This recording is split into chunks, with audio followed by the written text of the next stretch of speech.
Here we could look at more examples of proportion. We have two parts right here. For the first part is given that y is inversely proportional to x. If the sum of the values of y when x is equal to 1 and x is equal to 9 is 5, find the value of y when x is equal to 4.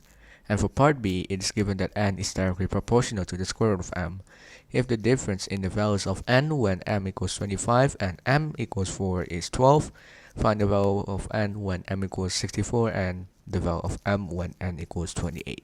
By the definition of inverse proportion, we know that y must be equal to k over x for some constant k. From the second part of this question, we know that k over 1 or just k plus k over 9 is equal to 5. Solve this equation gives us that k must be equal to 4.5. Therefore, our equation turns into y is equal to 4.5 over x. And then we can simply just substitute the value of x being equal to 4.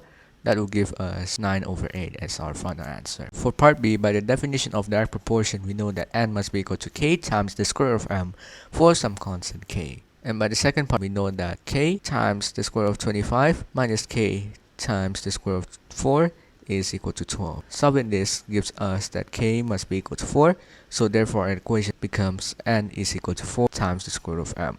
It is then enough to substitute the value of a variable to solve for the other one. So for part 1, we know that when m equals 64, n will be equal to 4 times the square root of 64.